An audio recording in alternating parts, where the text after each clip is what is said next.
Kita awali dan kita baca basmalah. Assalamualaikum warahmatullahi wabarakatuh.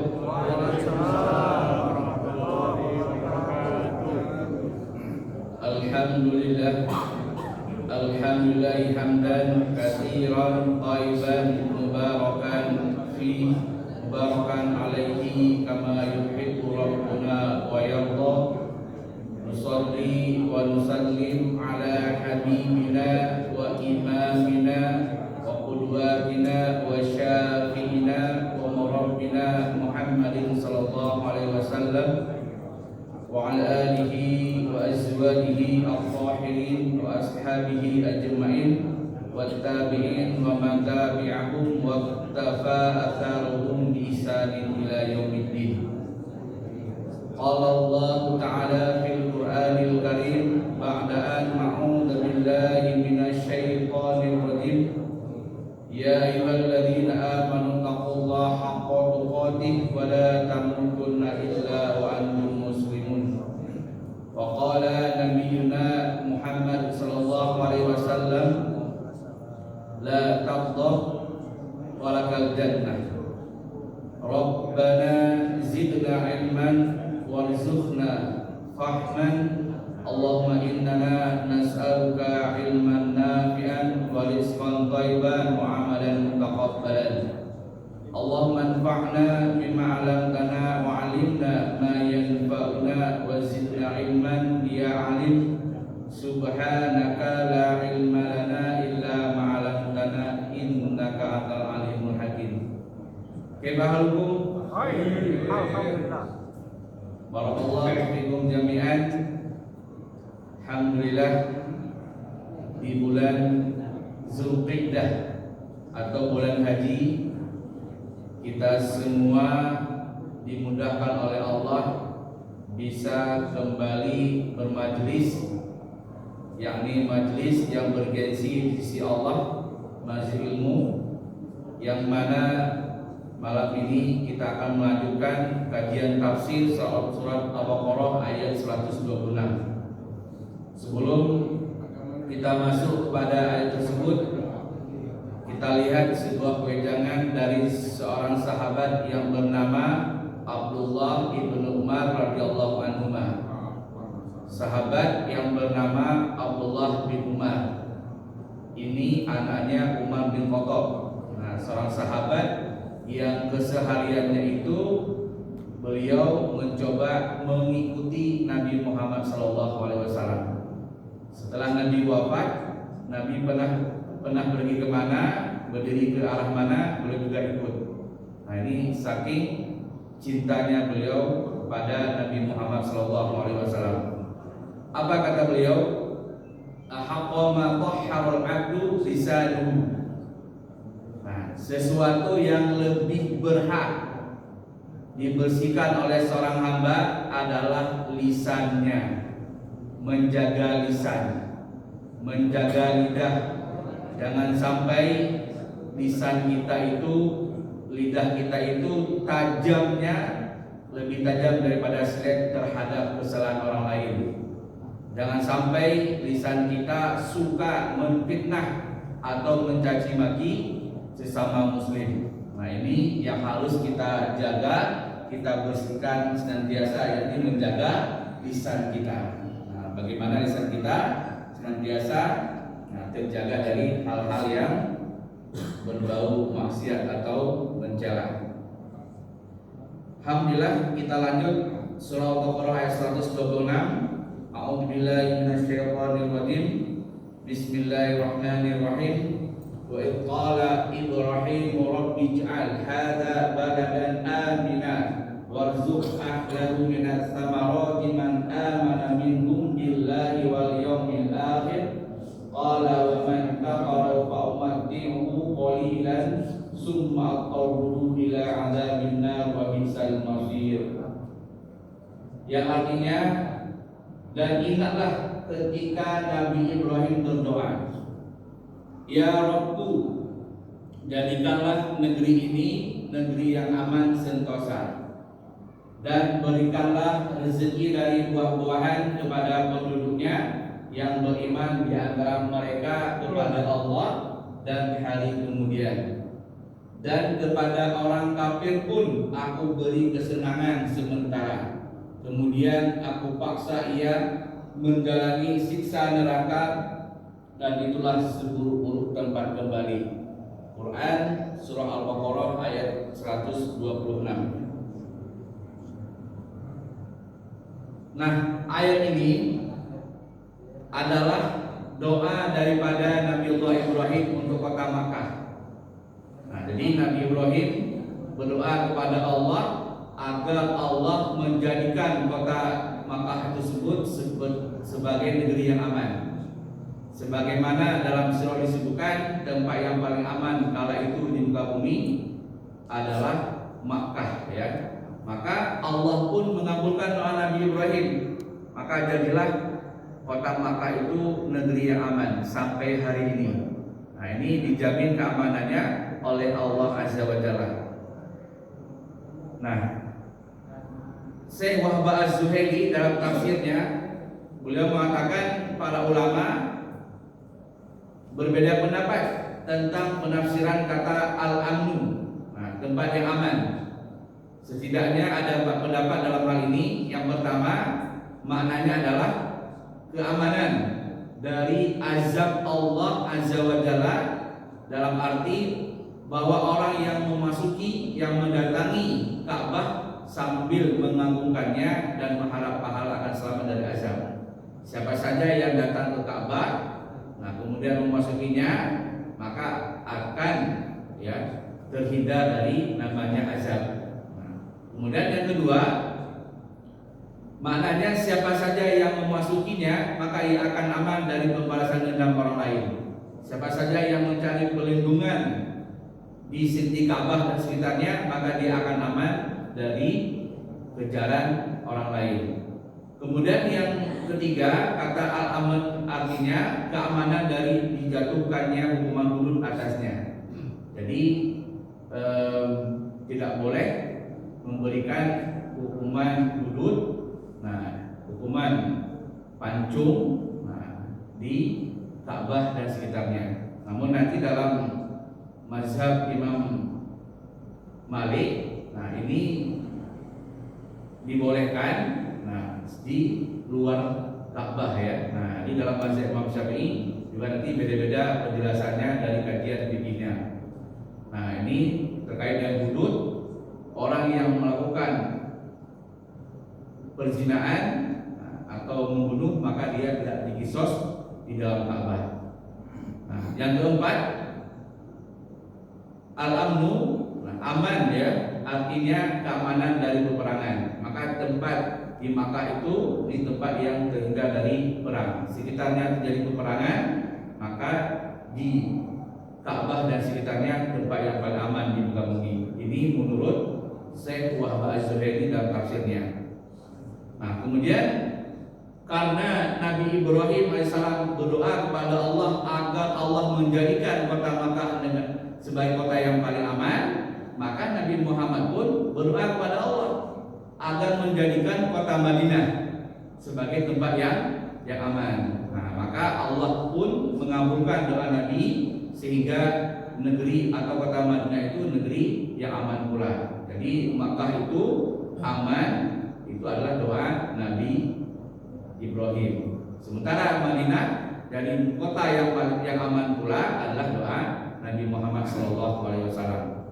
Sebagaimana disebutkan dalam hadis dari Jabir bin Abdullah radhiyallahu anhu, Nabi Muhammad SAW bersabda, "Inna Ibrahim harrama baitallahi wa amanahu, wa inni haramtul Madinah ma baina labataiha la yusadu sayduha wa la yuqta'u ridhahuha."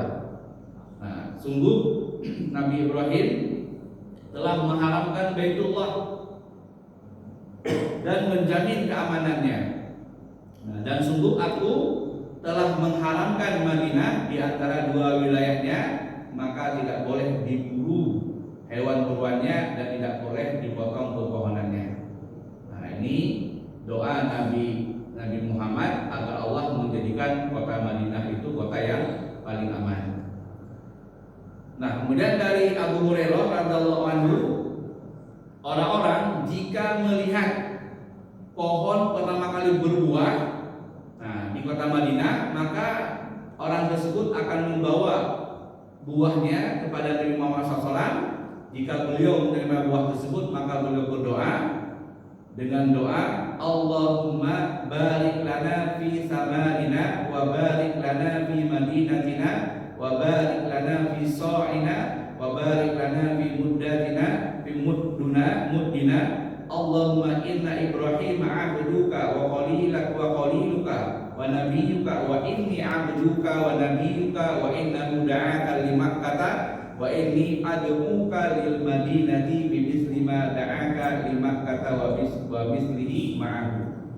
Ini doa Nabi Muhammad SAW ketika beliau dibawa buah, ya, hasil buah atau hasil panen dari penduduk kota Madinah pertama kali pada Nabi, maka beliau mendoakannya, ya Allah, berkahilah buah-buahan kami, berkahilah kota Madinah, berkahilah Sok, Takaran dan Mud, Takaran pula, ya Allah, sungguh Ibrahim adalah hambamu, kekasihmu dan nabimu. Sungguh aku juga adalah hambamu dan nabimu.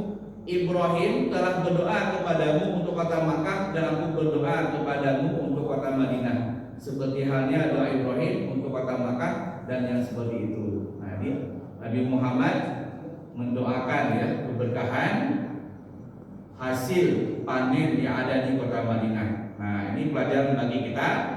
Kalau kita menanam cabai, menanam singkong, setelah kita panen jangan lupa mendoakannya agar hasil yang kita dapatkan tersebut diberikan keberkahan oleh Allah. Nah, kemudian setelah Nabi tadi mendoakan orang yang membawa buah-buahan tersebut, maka Nabi memanggil anak kecil kemudian diberikan kepadanya. Ini bentuk kasih sayang Nabi Muhammad SAW. Nah, kemudian dari Rafiq bin Khadij, Nabi Muhammad SAW bersabda, Inna harama Makkah wa inni uharrimu ma baina labataiha. Sungguh Ibrahim telah mengharamkan Makkah dan sungguh aku mengharamkan kota Madinah di antara dua wilayahnya. Nah, ini hadis riwayat Imam Muslim dan Imam Ahmad. Nah, kemudian seorang qadim, pelayan Nabi Muhammad SAW yang bernama Anas bin Malik radhiyallahu anhu menuturkan, ketika Nabi Muhammad SAW akan masuk ke kota Madinah, maka beliau berdoa, Allahumma inni uharrimu ma baina jabalaiha misla ma harrama Ibrahimu Makkah. Allahumma barik lahum fi muddihim wa sa'ihim. Ya Allah, aku mengharamkan apa yang ada di antara dua gunung ini sebagaimana Ibrahim mengharamkan kota Makkah.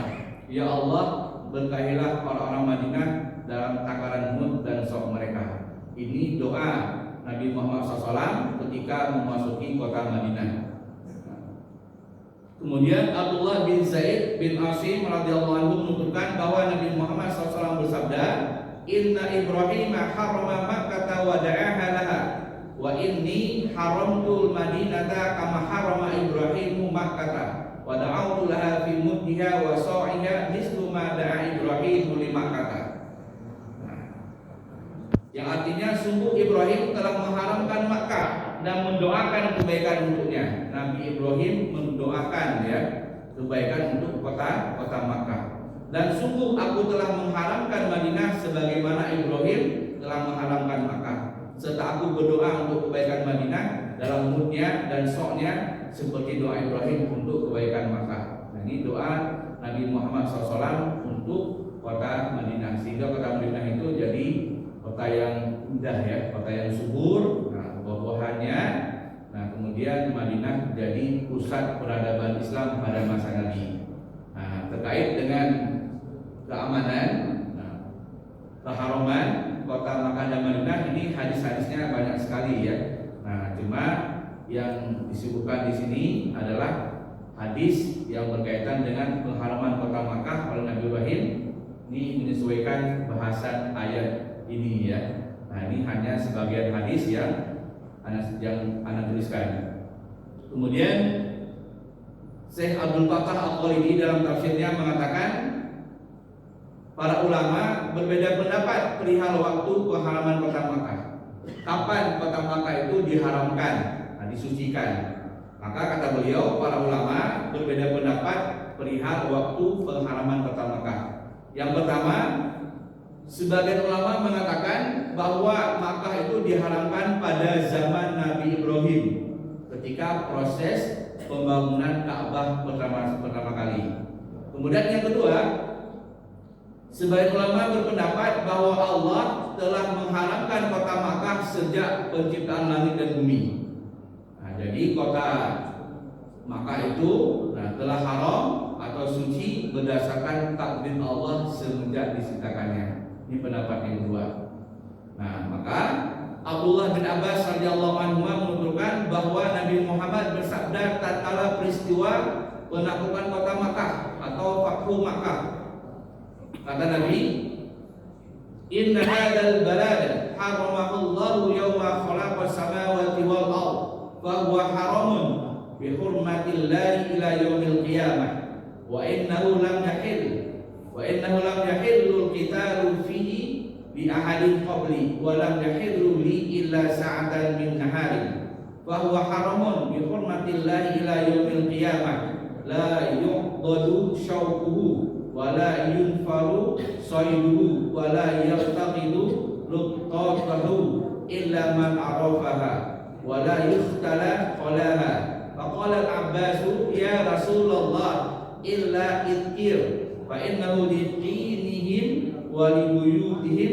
Faqala alaihi salam illa al-idkir. Nah, ini yang artinya sungguh negeri ini, negeri Makkah telah diharamkan.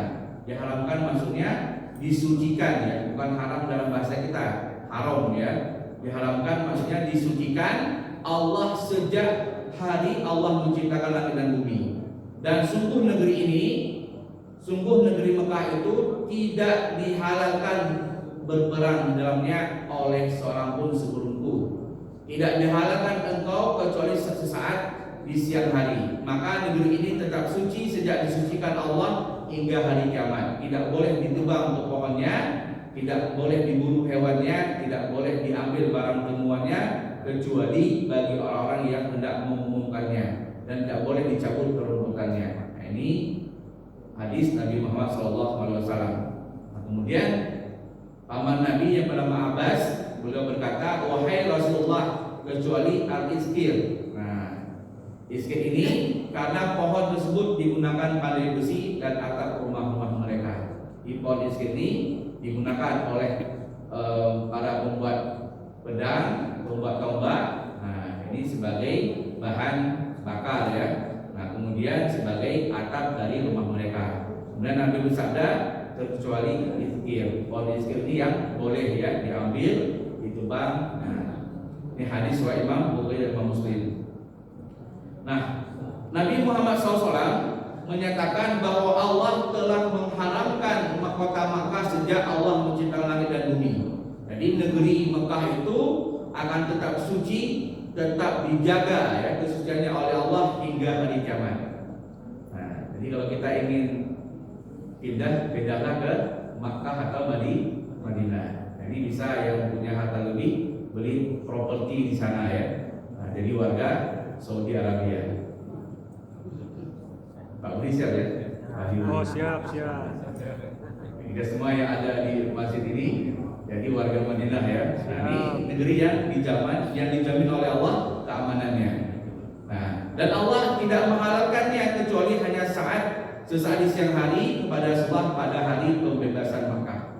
Peristiwa Fathu Makkah itu ketika Rasulullah SAW bersama para sahabat menaklukkan kota Makkah yang pertama sekali dibersihkanlah patung yang ada di atas Ka'bah. Jumlahnya sekitar 360 patung. Kemudian siapa saja yang masuk ke rumah Abu Sufyan kata Nabi maka dia selamat. Kecuali yang Nabi sebutkan daftar orang yang wajib dibunuh ya, meskipun dia bergantungan di Ka'bah tetap dipenggal kepalanya. Nah, kemudian Syekh Al-Qalini dalam tafsirnya mengatakan maka pendapat kedua ini lebih kuat karena berdasarkan keterangan dari Rasulullah SAW. Maka kalau kita lihat riwayat ini tidak ada pertentangan ya antara kedua pendapat tadi, bahkan bisa kita gabungkan. Nah, ini penjelasan Syekh Al-Qalini. Nah, kemudian Allah mengharamkan Makkah dan menjadikannya negeri yang aman dan sentosa sejak Dia menciptakan langit dan bumi.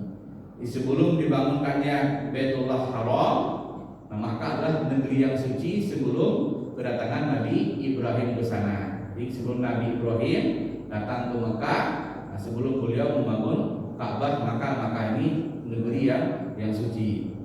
Nah, kemudian tatkala Nabi Ibrahim memasuki kota Makkah, nah bukanlah ia yang menciptakan kesucian tersebut. Nah, namun Nabi Ibrahim hanya menyampaikan ya tentang pengharaman kota Makkah. Kemudian Nabi Ibrahim menyampaikan, memberitahukan tentang pengharaman Allah Ta'ala atas kota Makkah sejak penciptaan langit dan bumi. Berarti kota Makkah itu suci sejak Allah menciptakan langit dan bumi. Nah, di antaranya apa? Doa Nabi Ibrahim. Nah, tentang perihal keharaman kota Makkah yang telah diharamkan Allah sejak Allah menciptakan langit dan bumi. Nah, ini doanya, Rabbana wa ba'ats fihim rasulan minhum.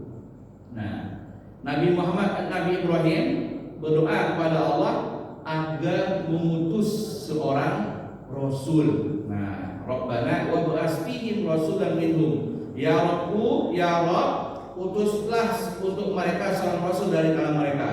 Ini doa Nabi Ibrahim kepada Allah agar Allah mengutus salah seorang penduduk Mekah sebagai seorang rasul. Maka Allah mengutus Nabi Muhammad SAW sebagai seorang rasul, yaitu keturunan daripada Ismail, dari turun zuriatnya yang ke-21 namanya siapa Pak? Adnan ya. Nah, ini Nabi Muhammad itu adalah zuriatnya, keturunannya Nabi Ibrahim dari jalur Ismail. Maka Allah mengutus Nabi Muhammad sebagai seorang rasul dari bangsa Arab. Kemudian ketika Nabi Ibrahim tadi berdoa kepada Allah agar Allah mengutus seorang rasul, maka Allah mengabulkan doa tersebut. Nah, ini sesuai dengan takdir Allah. Maka Allah jadikan Nabi Muhammad sebagai seorang nabi. Nabi Muhammad SAW itu diangkat jadi seorang nabi pada usia 40 tahun ketika turun surat Al-Alaq ayat 1. Iqra bismi rabbikal ladzi khalaq. Nah, turun ayat itu Nabi Muhammad SAW diangkat sebagai seorang nabi. Kemudian diangkat sebagai seorang rasul, turun surat Al-Mudaththir, fa'anzir. Nah, ini Nabi Muhammad diangkat sebagai seorang rasul. Nah, Allah Azza wa Jalla berfirman, wa id qala Ibrahim rabbi ij'al hadza baladan aminan. Dan ingatlah saat Ibrahim berdoa, ya Rabbku, jadikanlah negeri ini negeri yang aman sentosa. Nah, apa maksudnya? Maksudnya adalah negeri yang aman dari rasa takut. Nah, jadi kalau aman, tidak jadi perang, maka kita bisa sentosa. Bayangkan ya, hari ini saudara-saudara kita yang ada di Gaza, di Palestina, yang setiap hari mendengar gelombang bom. Juga di saudara-saudara kita di Iran ya, yang diserang oleh Amerika dan Israel. Nah, ini bagaimana penduduknya, Pak? Nah, maka Allah Ta'ala memilih Gaza itu, warga Gaza yang imannya luar biasa kuat. Nah, mungkin kalau kita hari ini diguncang sedikit dengan gempa, nah, kita nggak tahu Pak masih beriman atau tidak ya. Nah, contohnya setiap terjadi bencana bumi di bumi kita ini, banyak orang yang murtad. Nah, ketika ada musibah gempa kayak seperti banjir di Aceh akhir tahun lalu, nah ini ada juga yang murtad. Nah, Allah Azza wa Jalla telah menjadikan kota Makkah itu sebagai negeri yang paling aman. Nah, kemudian Allah berikan anugerah rasa aman kepada penduduknya. Maka tidak ada nikmat yang paling indah Pak kecuali nikmat rasa aman. Bayangkan ya, pemilih kita ini dari dua kita ini 10 tahun yang lalu itu sangat menyeramkan Pak. Anda secara pribadi tidak berani lewat Pagus Parangkusi lewat daripada jam 9. Namun hari ini rasa aman luar biasa. Jam 12 malam, bahkan jam 2 malam masih ada orang yang berdagang. Kenapa bisa demikian? Karena Allah beri rasa aman bagi warga pemilik sekitarnya. Aman Pak. Maka kita bersyukur kepada Allah. Nah, Allah yang memberikan nikmat rasa aman bagi kita. Nah, mungkin yang hari ini yang bapak-bapak yang umurnya masih muda ya, masih 60 tahun pernah merasakan ya bagaimana kondisi pemilik ya Pak Haji Kamal ya. Nah, beberapa hari ini di sini di kita. Nah, maka beda halnya dengan kota Makkah. Nah, maka dijamin keamanan oleh Allah. Hal ini sebagaimana firman Allah, fihi ayatun bainatun maqam Ibrahim wa man dakhalahu kana aminan. Padanya terdapat tanda-tanda yang nyata di antaranya nama maqam Ibrahim.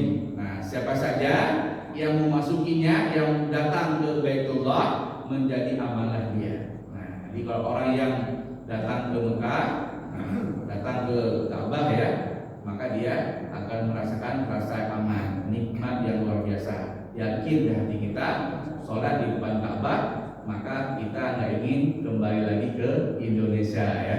Nah, begitu nikmatnya rasa aman yang Allah tanamkan di hati kita. Nah, juga firman Allah, awalam yarau anna ja'alna haraman aminan wa yataqattafun nasu min haulihim afabil batili yuqinuna wa bi ni'matillahi yakfurun.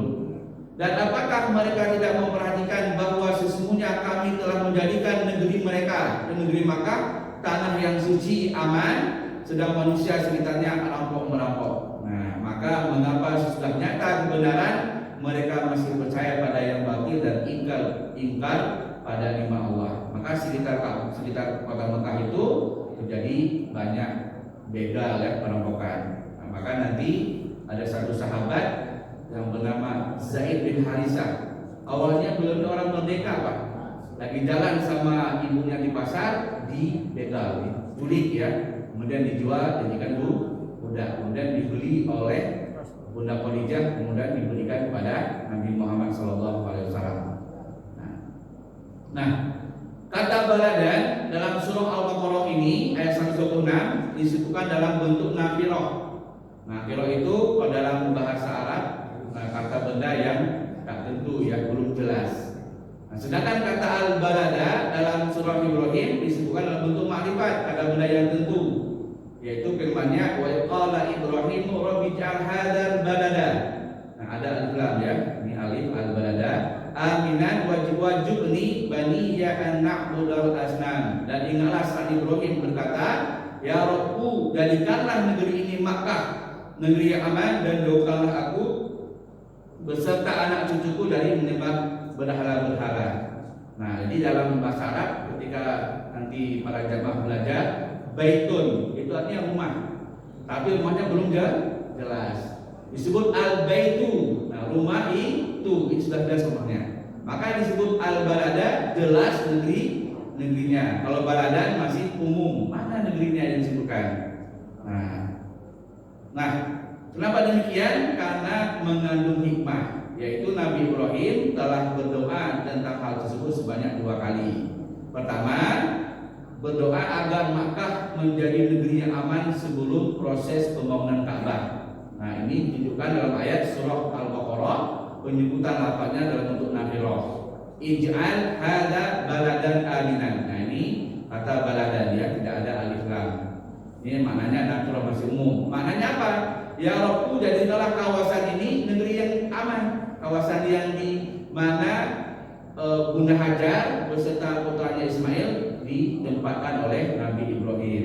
Kemudian yang kedua, Nabi Ibrahim berdoa agar Makkah menjadi negeri yang aman setelah putranya Ismail menetap di sana. Nabi Ibrahim berdoa pada Allah setelah putranya Nabi Ismail tinggal di sana. Nabi Ibrahim berdoa pada Allah agar Allah jadikan negeri tersebut negeri yang aman. Kenapa? Karena sudah ada putra beliau, zuriat beliau yang di sana. Maka orang-orang yang tinggal bersama Nabi Ibrahim bersama Ismail, membangun rumah di sekitarnya. Di antaranya nanti datang suku Jurhum ya. Nah, kemudian Nabi Ibrahim dan Nabi Ismail membangun Ka'bah. Nah, ini 2 ya. Yang pertama, doa Nabi Ibrahim ketika Nabi Ibrahim menempatkan sebagian anak turunnya, jadikan kawasan tersebut, kemudian ketika jadi negeri, jadi disebut kota Makkah. Nah, kemudian lafaz al-balada pada kali 2 ini disebut dalam bentuk makrifat. Nah, ini karena apa? Mekah itu sudah menjadi negeri yang terkenal dan eksis ya. Nah, adapun maknanya adalah wahai Rabbku, jadikanlah negeri ini, yaitu negeri Makkah, negeri yang aman. Ini doa Nabi Ibrahim. Nah, kemudian firman Allah, warzuq ahlahu minat samarati man amana minhum billahi wal yawmil akhir.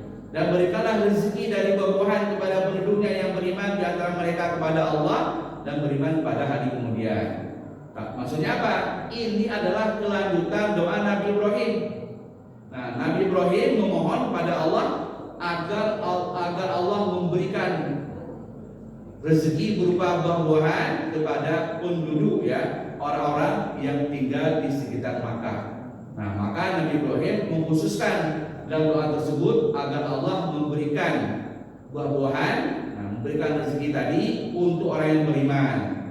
Nah, di antara mereka siapa yang beriman kepada Allah dan beriman kepada hari akhir. Siapa saja yang beriman, maka Nabi Ibrahim doakan agar Allah memberikan rezeki yang berlimpah. Nah, kemudian yang firman Allah berikutnya, qala wa man kafara fa umattihu qalilan summa aqarruhu ila adzabin nar wa bisal masir. Dan kepada orang kafir pun aku beri kesenangan sementara, kemudian aku paksa ia menjalani siksa neraka, dan itulah seburuk-buruk tempat kembali. Nah, tafsirnya, menurut sebagian ulama tafsir, ungkapan tersebut merupakan kelanjutan dari doa Nabi Ibrahim juga.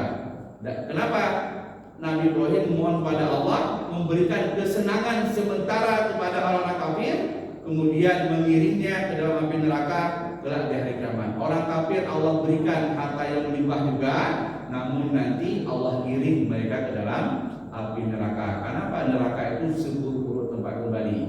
Maka dalam hadis disebutkan surga itu ya diliputi oleh hal-hal yang tidak mengenakan, sementara neraka diliputi oleh hal-hal yang menyenangkan. Maka sholat itu kalau kita jadikan beban, maka berat bagi kita. Kalau kita jadikan beban sholat, berat kita langkahkan kita ke masjid. Maka kita lihat anak-anak kita hari ini, anak-anak muda hari ini, nah ini berat sekali langkahnya ke masjid. Kenapa? Yang ada di benak mereka ibadah itu beban. Maka sampaikan kepada anak kita, anak turun kita, sholat itu adalah bentuk kasih sayang Allah Ta'ala kepada hambanya.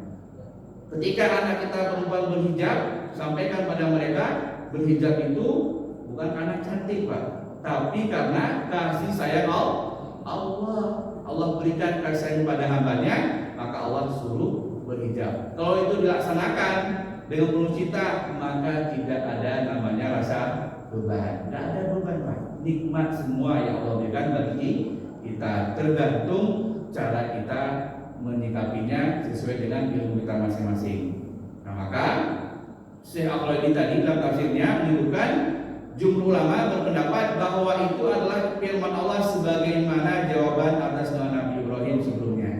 Allah mengabulkan doa Nabi Ibrahim. Doa itu dimohonkan untuk hamba-hambanya yang beriman sekitar Ka'bah. Nah, doa untuk orang-orang yang tinggalnya di sekitar Ka'bah. Allah meluruskan bahwa rezekinya itu tidak dikhususkan untuk orang beriman saja, tetapi umum, berlaku umum untuk semua orang. Termasuk juga orang yang tidak beriman, orang kafir, Allah berikan rezeki. Bagi yang kufur, maka Allah akan berikan rezeki dan kenikmatan di dunia, tetapi di akhirat mereka akan dimasukkan ke dalam neraka. Maka kita sebagai muslim jangan silau ketika melihat orang kafir itu kaya-kaya ya, yang silau. Kenapa? Kalau kita diberikan hari ini oleh Allah, bisa jadi nanti di akhirat kita masuk neraka pula ya. Maka kita orang beriman, dunia inilah ujian ya, tempat kita latihan ujian. Lulus nanti masuk surga, nggak lulus ya alhamdulillah ya. Nah, maka inilah pendapat yang kuat, yaitu pendapat yang kedua. Nah, Allah bin Abbas mengatakan pada mulanya Nabi Ibrahim mengkhususkan doa tadi hanya untuk orang beriman, bukan untuk semua manusia. Maka Allah juga memberitahukan bahwa orang kafir pun akan diberikan rezeki. Allah akan memberi mereka kenikmatan sementara dunia, kemudian pada akhirnya mereka akan masuk dalam neraka. Nah, ini diantara doa Nabi Ibrahim yang ada dalam ayat ini. Satu lagi ya. Nah, Allah berfirman, "Summa aqtahu ila adzabina wa bisal masir." Kemudian aku paksa ia menjalani siksa neraka, dan itulah seburuk-buruk tempat kembali. Nah, setelah Allah memberikan kesenangan dan rezeki kepada orang kafir dunia, mereka kepadanya naungan. Allah memberikan kepada mereka rezeki yang melimpah juga, sebagaimana Allah berikan kepada orang beriman. Maka Allah kembalikan orang tersebut, orang kafir tersebut, pada siksa di akhirat kelak. Nah, maka jangan sampai kita diberikan harta oleh Allah yang berlimpah jadi orang yang batil ya, orang yang pelit ya, orang yang tidak mau membantu sesama. Punya harta yang banyak, bantu orang fakir miskin, bantu proses pembangunan masjid, itu ibadah bagi kita yang akan mengantar kita masuk surga. Wallahu a'lam.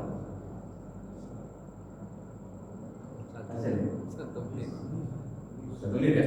Ada yang mau bertanya, silakan.